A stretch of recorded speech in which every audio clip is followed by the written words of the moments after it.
El día de hoy vamos a terminar el avance de materia viendo el último capítulo que corresponde a equilibrios y volumetrías de oxidación-reducción.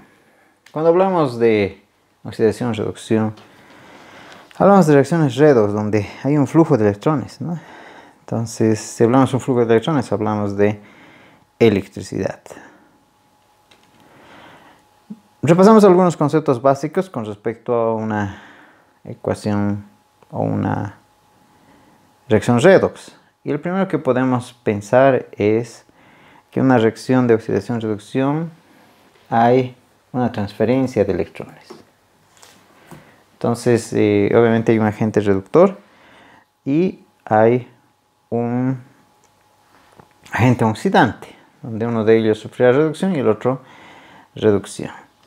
Entonces ya estamos muy acostumbrados a hacer las semireacciones de reducción y de oxidación. Cuando hacíamos ejercicios de lo que es balanceo por el método redox, sabíamos de hacer de aquello, ¿no? Nuestro criterio era que exista una buena correlación, un buen equilibrio en términos de coeficientes estequiométricos, como también de carga, ¿sí? Entonces, estamos familiarizados, no es nada nuevo para nosotros. ¿Dónde va a ser lo nuevo? Es cómo llevar esto al laboratorio y usar para determinar algún metal o algún ion en especial. En lo que hemos aprendido durante este tiempo, y es que hay una relación entre química y electricidad. Los electrones procedentes de una reacción redox son los que nos van a dar una información, y pues para poder evaluar esta información requerimos medir la intensidad y el potencial en el circuito. Obviamente la intensidad es proporcional a la velocidad de reacción y el potencial es proporcional a la energía libre de Gibbs de la reacción. Es interesante que la energía libre de Gibbs a su vez está relacionada con la constante de equilibrio.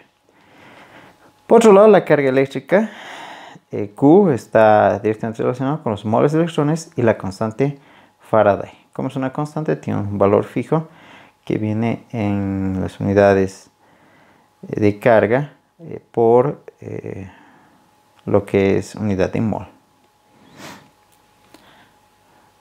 Por otro lado, la corriente eléctrica. Esto creo que ya es conocido para nosotros, el amperaje, que es esa cantidad de carga por respecto a la cantidad de tiempo. Y conocemos también el voltaje, ¿no? El voltaje por la cadena de carga, tenemos una cierta cantidad de energía. Y fíjense que esta energía multiplicada por el valor de Q es igual, bueno, el valor negativo es igual al cambio de energía libre de Gibbs, que es el trabajo máximo a realizar con la reacción sobre el entorno. La ley de Ohm también es conocida para nosotros. En los cursos de física y electrotecnia sabíamos muy bien la relación que existía entre la intensidad, el cambio de potencial y la resistencia. También conocemos lo que es la potencia, que es unidad de trabajo por unidad de tiempo. Todas estas ecuaciones son un repaso para nosotros. Lo que sí debemos hacer hincapié son las denominadas celdas electroquímicas, ¿no? Donde existe lo que hemos mencionado hace un momento, una reacción redox. Alguien se oxida y alguien se reduce. Y debemos mantener el equilibrio, ¿no? En el sentido de balance en los números estequiométricos como balance de carga. Entonces, ahí están identificadas las reacciones que existen de oxidación y reducción. El ánodo y el cátodo, ¿no? Ánodo, donde está ocurriendo la oxidación, y el cátodo, donde está ocurriendo la reducción. Entonces hay algunos tipos de clasificaciones para estas celdas electroquímicas. La primera clasificación son las celdas galvánicas o voltaicas, que son las que generan electricidad a partir de una reacción química espontánea. El clásico ejemplo son las baterías, donde varias celdas galvánicas están conectadas en serie. Existen otro tipo de celdas que son las electrolíticas, donde se requiere de una fuente de energía externa para que funcione el sistema. Otra clasificación es ver a las celdas desde el punto de vista reversibles, donde la dirección de la reacción electroquímica se invierte al cambiar la dirección del flujo electrónico. Y las irreversibles, obviamente que al invertir la dirección del flujo electrónico se provoca que ocurra una semireacción diferente en uno o en los dos electrodos, ¿no? Entonces, no cumple aquello, como en el primer caso.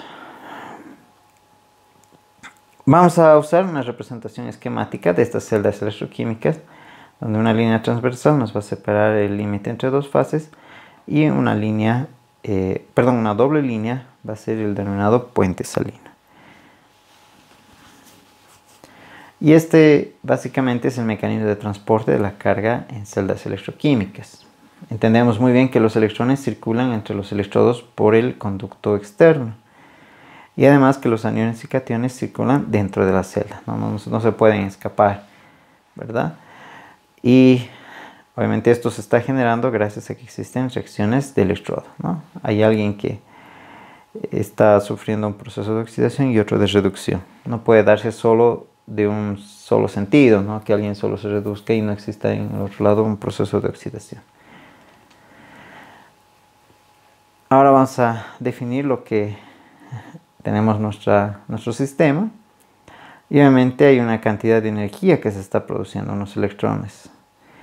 Esta cantidad de energía de los electrones se lo va a medir a través de un voltímetro, ¿no? Entonces, esta energía, o mejor dicho, este potencial de celda va a estar directamente relacionado al delta G, a nuestra energía libre de Gibbs. Y obviamente si la energía libre de Gibbs para la condición de que sea estándar va a estar directamente relacionada a la constante de equilibrio. ¿Por qué? Porque aquí hay un equilibrio entre dos iones, ¿no?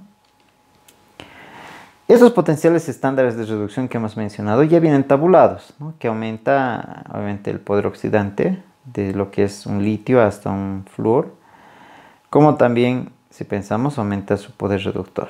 Ahí están estos valores, ya están tabulados y simplemente vamos a requerir de esta información cuando vayamos a resolver ejercicios. Va a haber un convenio de signos para los potenciales de celda. Vamos a hablar de la regla de la derecha positiva. ¿Y a qué se refiere? Y es que el término positivo va a estar a la derecha, es sencillo. Y obviamente el que va a estar a la izquierda va a ser la toma a tierra. Entonces para nuestro sistema, el nitrato de plata, que está al lado derecho, el ion plata va a ser nuestro terminal positivo. Obviamente que con esta regla el potencial de celda mide la tendencia de la reacción global a ocurrir espontáneamente en la dirección, ¿no? Que está especificada ahí, en nuestra ecuación. Para muy bien entender eso de concentraciones, cargas y potenciales, vamos a recurrir a la ecuación de Nernst. Esta ecuación de Nernst siempre se da para semireacciones, no para una reacción global. Este potencial estándar de reducción es el que revisamos en tablas. El valor es la constante general de gases, la que conocemos, 8314 joules, ¿no? Por mol Kelvin. La temperatura está expresada en Kelvin, N es el número de electrones de la semireacción, F es la constante de Faraday y A sub I es la actividad de la especie sub I. Este cociente de reacción está directamente relacionada a nuestro constante de equilibrio, ¿no? Entonces ahí tenemos la ecuación, en la parte inferior tenemos la ecuación de Nernst a 25 grados centígrados. Veamos algo interesante. Para una reacción completa habrá que colocar la diferencia del potencial del lado derecho menos el potencial del lado izquierdo. Un ejemplo, nos piden calcular el voltaje de una celda que contiene nitrato de plata y nitrato de cadmio. Entonces, ahí están nuestras concentraciones. Podemos utilizar directamente nuestros conocimientos para generar las ecuaciones para el electrodo del lado derecho y del lado izquierdo, ¿no? El hecho de que se reduzca, se oxiden para cada caso, dependiendo. Y tenemos, obviamente, de tablas, el potencial, ¿no? Estándar. Usamos las ecuaciones de Nernst y reemplazamos los valores, ¿no? El voltaje de la celda es luego los valores que hemos obtenido, hacer la respectiva resta, ¿no? Donde obviamente negativo por negativo es positivo.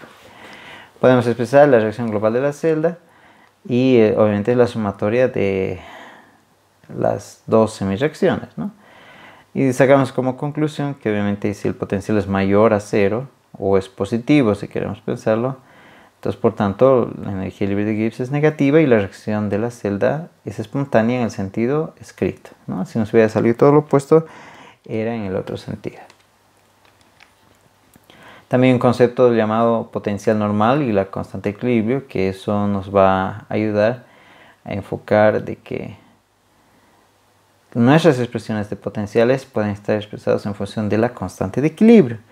Y si, en otras palabras, despejamos la constante de equilibrio, va a estar en función al potencial generado, ¿no? Entonces eso nos va a permitir calcular las constantes de equilibrio simplemente midiendo los otros parámetros.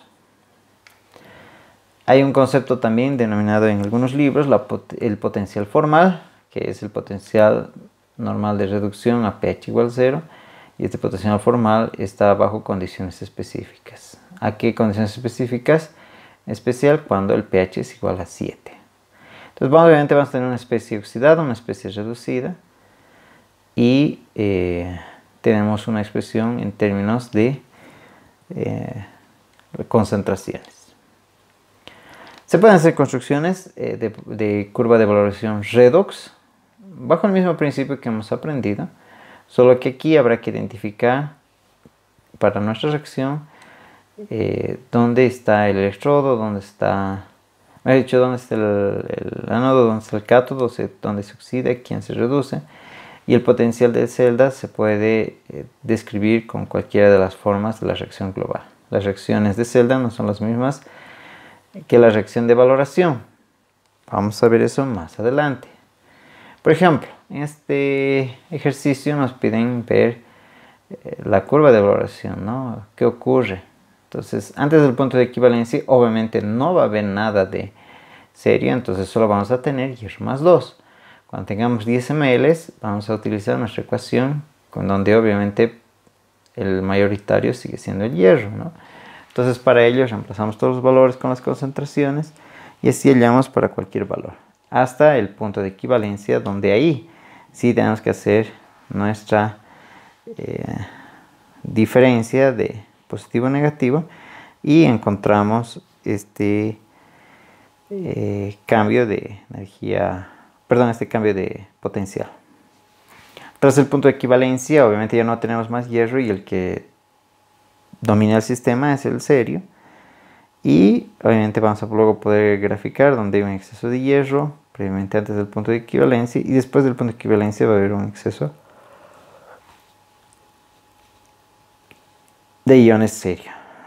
Teniendo los valores del potencial, podemos calcular la constante de equilibrio, ¿no? Obviamente hay reacciones redox más complejas, donde por ejemplo está el hierro más 2, está con el permanganato en medio ácido. Entonces vamos a usar los mismos criterios y vamos a partir de nuestra ecuación de Nernst para calcular todo lo que es requerido. Tras el punto de equivalencia, obviamente veremos quiénes están en el sistema y otra vez podrá ser determinado el valor de la constante de equilibrio. Hay algunas variables que influyen en la forma de la curva de valoración. Hasta el momento esta es una clásica curva S que conocemos previamente en los otros capítulos y se da gracias a que la estequiometría es igual 1 a 1 y el punto de equivalencia va a ser similar al punto de inflexión.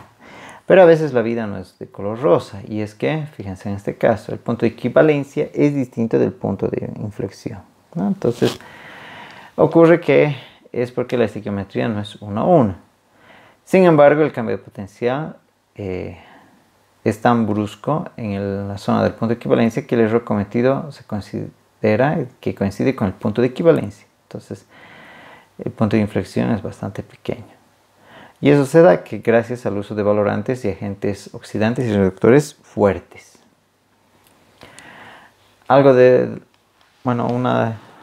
Una de las variables que hay que considerar en estas valoraciones redox es que las curvas de valoración redox son independientes de las concentraciones del analito y reactivo.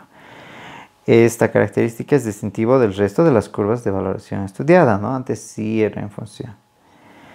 El grado de extensión de la reacción, ¿no? Cuanto mayor sea el valor de la constante de equilibrio de la reacción de valoración, más acusada será el cambio de potencial en la zona de equivalencia. Y con esto nos lleva al concepto de potenciometría. Y es que en una celda electrolítica, cuando se tiene un electrodo de diferencia y tenemos la disolución de un analito, podemos medir el potencial, ¿no? y así medir la construcción de una curva de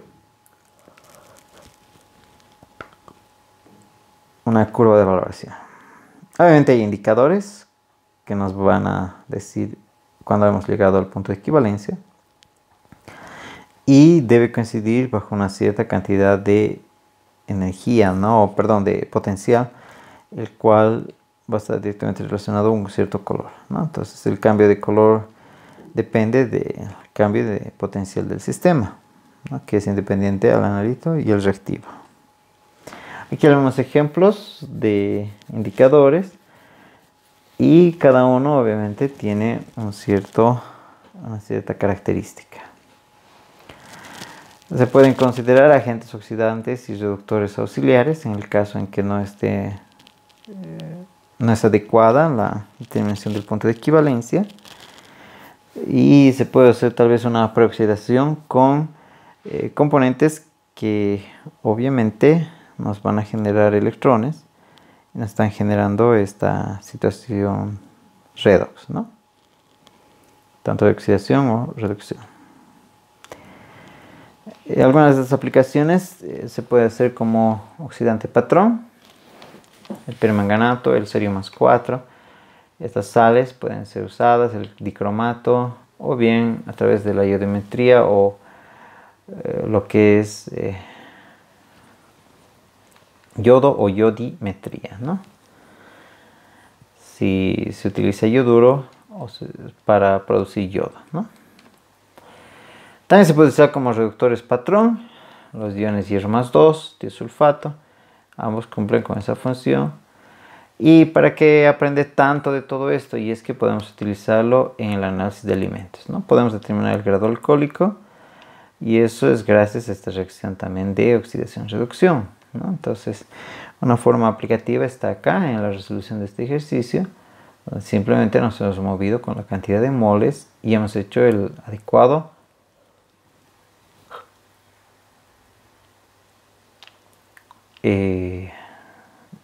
ecuación redox para nuestro sistema, ¿no? Entonces, fíjense, no es complicado. Aquí tenemos la determinación de hierro. La determinación de hierro, nuestro indicador nos va a mostrar, ¿no? Desde, en realidad, el mismo permanganato va a actuar como un indicador, pasando de estar violeta a incolor, ¿no? Entonces ahí está la ecuación. Esta es una resolución para este tipo de problemas, donde sí se está buscando la cantidad de hierro. También se puede determinar el índice de peróxidos, que nos va a permitir ver el grado de oxidación de una grasa, ¿no? Cuánto de oxígeno ha podido retener un aceite, una grasa. En realidad es más que todo para grasas. El índice de yodo, que nos va a mostrar la medida del grado de insaturación de una grasa, y de la misma forma, ¿no? Se puede usar un indicador. Entonces, tenemos, creo que incluso tablas que nos van a permitir introducir para ver en qué punto es preocupante, ¿no? Y cuando me refiero a tablas es como en este caso, ¿no? Fíjense que para el índice de peróxidos, para cierto nivel, puede ser un nivel de oxidación bajo, medio o alta, ¿no? Entonces esto también está tabulado dependiendo del tipo de aceite. Simplemente es revisar en bibliografía. También se puede determinar la vitamina C y obviamente el complejo que estamos utilizando como indicador y nos va a revelar el punto de equivalencia va a ser el nido. Ahí está un ejercicio en el cual podemos ver cómo se ha utilizado toda la información. Entonces, con eso estamos listos para hacer algunos ejercicios de repaso sobre equilibrios y volumetría de oxidación y reducción.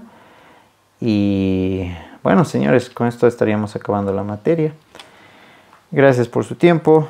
Éxito. Chao.